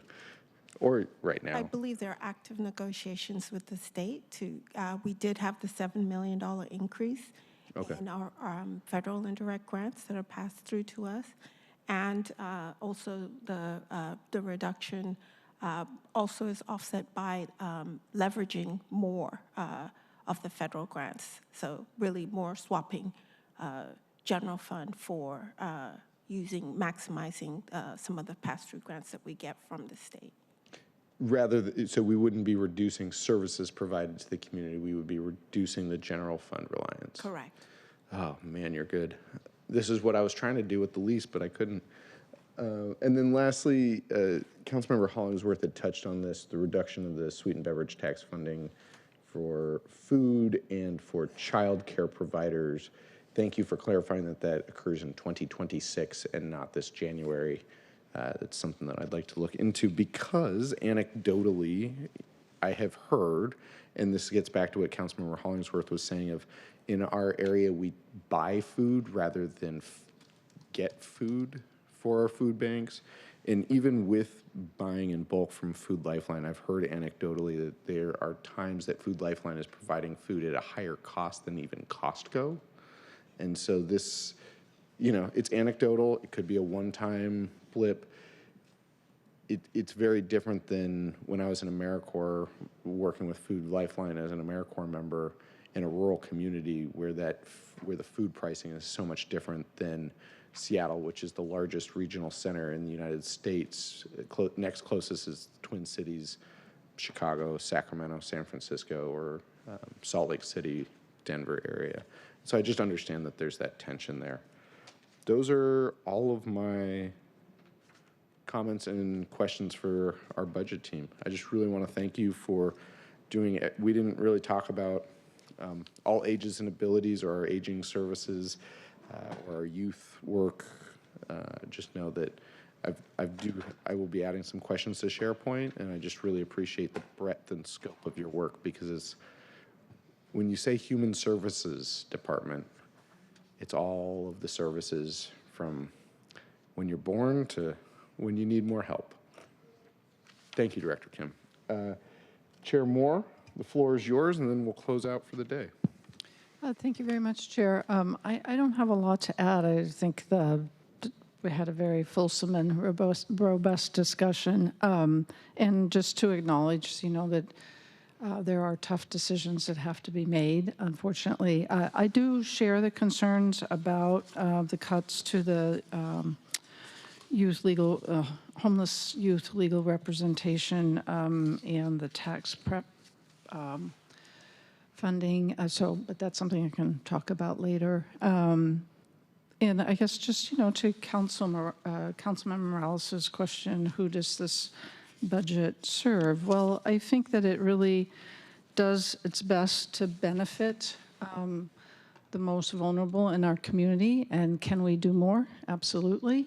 And I think that's incumbent upon us to continue to look for ways that we can do more. There's some difference of opinion about whether the Unified Care Team provides a valuable role, and I join many of my colleagues in believing that it does.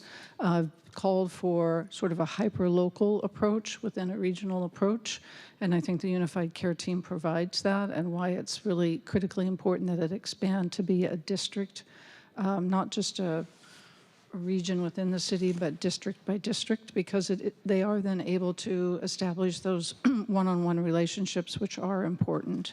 And the fact that we are able to that they're able to operate on the weekends and we're able to open shelters on the weekends is critically important. I, personally have worked with people who were not able to get into shelter on the weekends and had to provide them hotel vouchers during that time. So that is a gap in our system, and I'm glad to see that we're trying to resolve that. Again, not perfectly, but all of this is incremental progress. So I do think that this budget does its best, and actually it does more than just its best. It has really, we have maintained provider pay in the face of significant deficits, and everybody has talked about the importance of the provider pay is foundational to all of these other services, and we've maintained that, and that's critically important. We need to do more for tiny house villages, but we are now moving from one-time funding to sustained funding to providing wraparound services, which are what make tiny house villages continue to be actually useful and functional, and provide really that, as you were talking about, Chair, that transitional step from being out on the street to the next level to then being ready to shift into some sort of permanent supportive housing or even affordable housing with more wraparound services. So I would like to see that expanded, but it's important that we've made that commitment to the tiny house villages and to the wraparound services. So it's important to call out the successes and the incremental progress that we are making, because I think too often we get caught up in looking at where we're failing and not looking at where we're succeeding, because we want to do better. And so it's easy to focus on where we're not succeeding, but we've got to take a step back and look at it. And it's helpful to have the historic perspective of our colleagues here on how we have made progress, how we have evolved, how we have gone from just moving people on to actually creating a one-on-one relationship and working 4 to 6 weeks to find shelter for people, and coming at it from a more enlightened and educated mindset. So thank you, Chair, for calling that out, and Director Kim for continuing the evolving work that is the Human Services Department in this city. Thank you. Thank you, Chair Moore of the Human Services Committee. That does conclude our agenda for today, October 1st, the first day of October, and it looks like it's almost got the streetlights on at 4 p.m. Here we are. Tomorrow's meeting, we will have the Office of Housing and then the Seattle Fire Department. We had held tomorrow afternoon for overflow, slightly expecting today to overflow. Thankfully, it's not. So we will still have that time in case the conversation runs long, or we can use that time to start talking about priorities ahead of the central staff budget memo preparation. With that, that concludes today's presentation. We have reached the end of today's meeting. The next select committee on the budget is Wednesday, October 2nd at 9:30 a.m. Again, only written comment will be accepted at this meeting. Members of the public may continue to submit their written public comment at council@seattle.gov. And our next verbal public comment will be the public hearing on October 16th, where everyone will receive 2 minutes, and we will go until we have completed. If there's no further business to come before the select budget committee, before we adjourn, hearing no further business to come before the select budget committee, we are adjourned. Thank you, everyone.